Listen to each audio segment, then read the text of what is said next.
Assalamualaikum warahmatullahi wabarakatuh. Perkenalkan, nama saya Evi Oktavia dari kelas 11 DKV 1. Di sini saya akan menjelaskan materi tentang permasalahan di bidang desain komunikasi visual. Pengertian profesi desain komunikasi visual. Desain komunikasi visual merupakan bidang profesi yang berfokus pada penyampaian pesan atau informasi melalui media visual seperti gambar, tipografi, ilustrasi, dan media digital.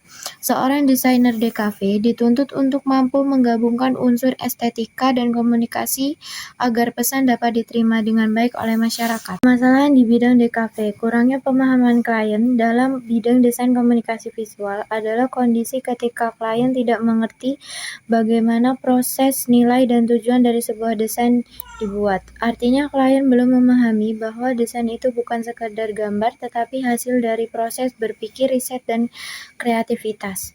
Penjelasannya, klien yang kurang paham biasanya menganggap desain itu mudah dan cepat dibuat, tidak mengerti proses seperti brainstorming, konsep, sketsa, hingga final.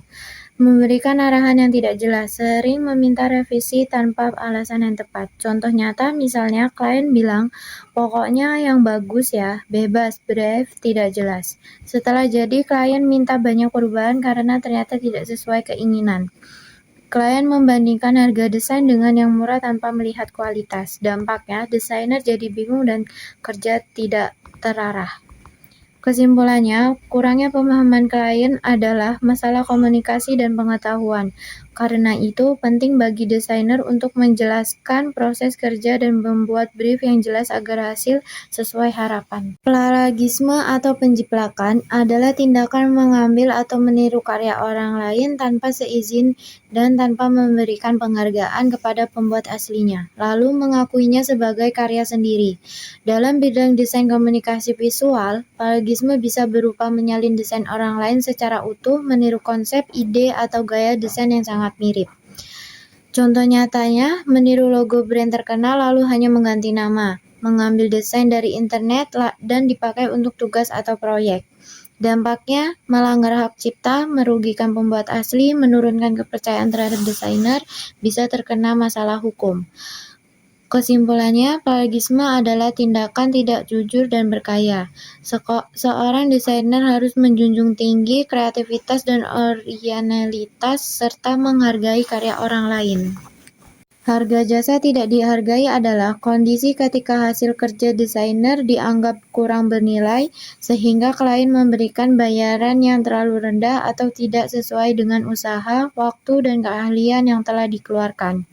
Penjelasannya, dalam bidang DKV, masalah ini terjadi karena klien menganggap desain hanya gambar biasa, tidak memahami proses panjang dalam membuat desain, membandingkan dengan harga murah tanpa melihat kualitas.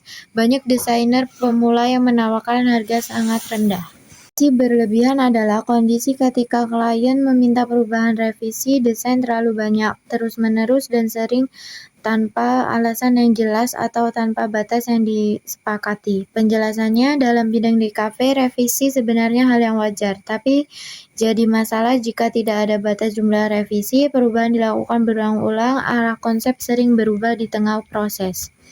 Contoh nyata, setelah desain jadi, klien terus minta ganti warna, font, dan layout berkali-kali. Klien setuju konsep A, tapi tiba-tiba ingin konsep B. Kurangnya kreativitas dan inovasi adalah kondisi ketika seorang desainer tidak mampu menghasilkan ide-ide baru, unik, atau berbeda, sehingga desain yang dibuat terlihat biasa saja, monoton, dan kurang menarik. Contoh nyata, desain logo yang mirip dengan banyak logo lain, tidak punya ciri khas, poster yang mengikuti template tanpa perubahan berarti. Desain selalu menggunakan warna dan gaya yang sama.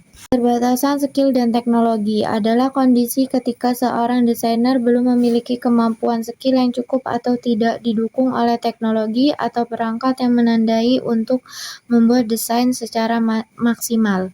Penjelasannya dalam DKV, masalah ini bisa terjadi karena kurang memahami software desain, belum memahami teknik desain dengan baik, tidak mengikuti perkembangan tren dan teknologi terbaru, menggunakan perangkat laptop atau komputer yang kurang mendukung. Deadline yang ketat adalah kondisi ketika waktu yang diberikan untuk menyelesaikan sebuah desain sangat singkat sehingga desainer harus bekerja dalam tekanan waktu. Dalam bidang DKV, deadline menjadi masalah jika waktu pengerjaan tidak sebanding dengan tingkat kesulitan desain. Klien meminta hasil cepat tanpa mempertimbangkan proses. Contoh nyata diminta membuat poster atau logo hanya dalam satu hari. Komunikasi yang efektif adalah proses penyampaian informasi antara desainer dan klien yang jelas, tepat, dan mudah dipahami sehingga tidak terjadi kesalahpahaman. Dalam bidang DKV, komunikasi yang efektif berarti brief dari klien jelas dan detail. Desainer memahami kebutuhan dan tujuan desain.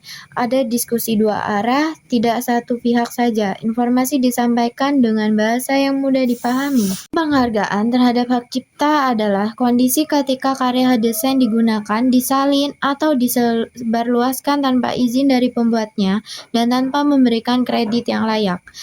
Dalam bidang DKV, masalah ini terjadi ketika orang menggunakan karya desain tanpa meminta izin, tidak mencantumkan nama pembuat atau desainer, menganggap karya di internet bebas dipakai, tidak memahami pentingnya hak cipta. Jadi, kesimpulannya permasalahan di desain komunikasi visual umumnya berkaitan dengan komunikasi, kreativitas, profesionalitas, dan penghargaan terhadap karya. Untuk mengatasinya, desainer perlu meningkatkan skill, menjaga etika, dan membangun komunikasi yang baik dengan klien.